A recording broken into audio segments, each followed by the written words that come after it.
নজর রাখবো পরবর্তী সংবাদে।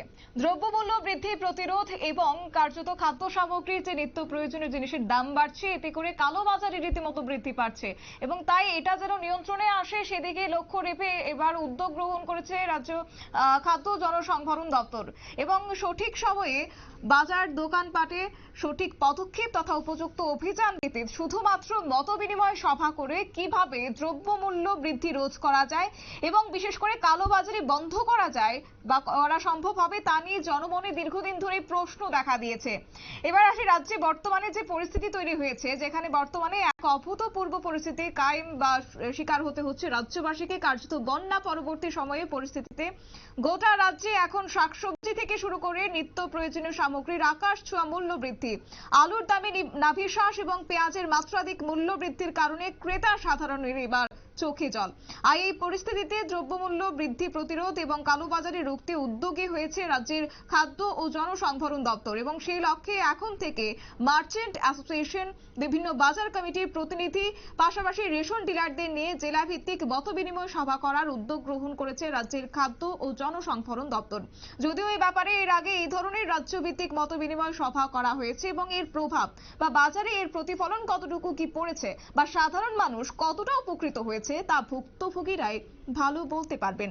যাই হোক, এর মধ্যে শনিবার থেকে শুরু হলো এই ধরনের জেলা ভিত্তিক মতবিনিময় সভা এবং এর পরিপ্রেক্ষিতে কার্যত শনিবার অনুষ্ঠিত হয়েছে পশ্চিম জেলার বিভিন্ন মহকুমা শাসক, এসডিসি, মার্চেন্ট অ্যাসোসিয়েশনগুলির প্রতিনিধি, বাজার কমিটিগুলির প্রতিনিধি এবং রেশন ডিলারদের নিয়ে এক মতবিনিময় সভা। রবীন্দ্র শতবার্ষিকী ভবনে এই মতবিনিময় সভার আয়োজন করা হয়েছে, যেখানে উপস্থিত ছিলেন খাদ্যমন্ত্রী সুশান্ত চৌধুরী। কি বক্তব্য রেখেছেন তিনি, শুনুন।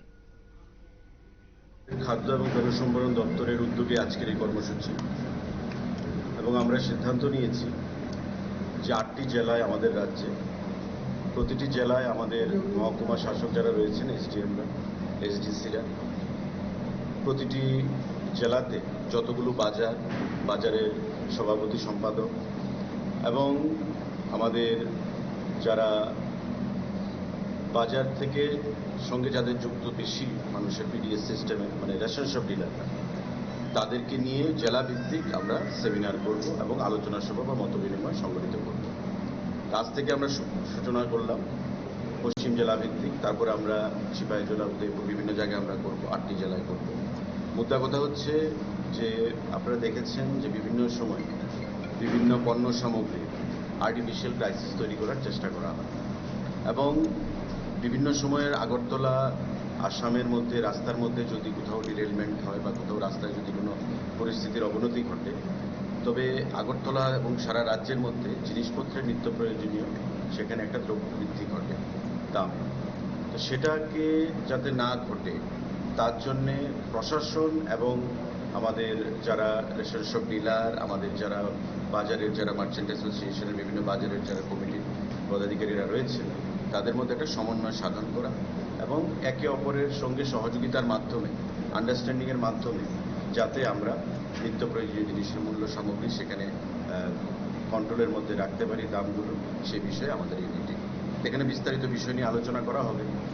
পশ্চিম জেলার অধীন যারা এসডিএমরা রয়েছেন, মোহনপুর, জিরানিয়া এবং আমাদের সদর, এই 3 মহকুমার এসডিএমরা থাকবেন, আমাদের ফুডের ডাইরেক্টর আছেন, আমাদের এসডিসিরা থাকবেন এবং বাজারের বিভিন্ন, বিশেষ করে আগরতলার বা পশ্চিম জেলার যে ইম্পর্টেন্ট বাজারগুলো, রোলবাজার, বটতলা, জিবি বাজার, দুর্গাচমনি, লেক চমনি, মঠ চমনি বা মোহনপুর, জিরানিয়ার বিভিন্ন যে গুরুত্বপূর্ণ বাজারগুলো, যাদের উপর নির্ভর করে অ্যাকচুয়ালি জিনিসের মূল্য বৃদ্ধি হবে না কমবে না কন্ট্রোলে থাকবে এবং কালোবাজারে নিয়ন্ত্রণ করা, এই সমস্ত বিষয় নিয়ে আমরা আলোচনা করব এবং প্রশাসনের সঙ্গে, রেশন শপের সঙ্গে এবং আমাদের বাজারের সঙ্গে যে সিঙ্ক্রোনাইজেশন, যে একটা যোগসূত্র, কোঅর্ডিনেশন, সেই জিনিসটা আমরা করতে চাইছি। তার জন্য আমরা মহকুমার বাইরে গিয়ে আমরা জেলা ভিত্তিক, রাজ্য ভিত্তিকও আমরা বিভিন্ন সময় করেছি, আপনারা দেখেছেন। এখন আমরা জেলা ভিত্তিক এই সভাগুলোর উপর, মতবিনিময়গুলোর উপর আমরা জোর দিচ্ছি। আজকে সেই বিষয় নিয়ে পশ্চিম জেলা ভিত্তিক আজকের এই মিটিং রবীন্দ্র ভবনে অনুষ্ঠিত হচ্ছে। আগামী দিনে আমরা অন্যান্য জেলা ভিত্তিক এই সভাগুলো করব। আপনারা শুনলেন মন্ত্রী সুশান্ত চৌধুরীর বক্তব্য এবং আক্ষরিক অর্থে শাকসবজি এবং নিত্য প্রয়োজনীয় মূল্য বৃদ্ধির হতে কার্যত রীতিমতো সমস্যার সম্মুখীন হতে হচ্ছে রাজ্যবাসীকে এবং এই নিয়ে আজ থেকে থেকে মতবিনিময় সভার আয়োজন করা হয়েছে এবং যা কিনা জেলা ভিত্তিক করা হবে বলে মন্ত্রী সুশান্ত চৌধুরী জানিয়েছেন।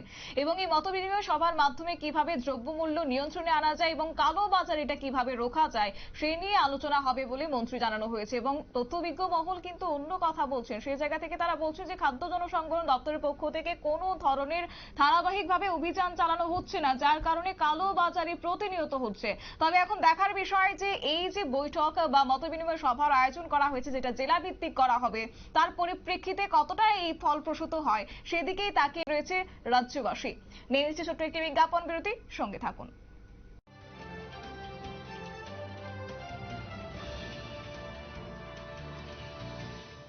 শহর হোক বা রাজ্য, দেশ হোক বা বিদেশ, এমনকি বিনোদন এবং খেলার জগতে সারাদিনে ঘটে যাওয়া খবরে আলোচনা সমালোচনা সেরা 5টি বান নিয়ে স্টুডিওয়ে থাকছি আমরা।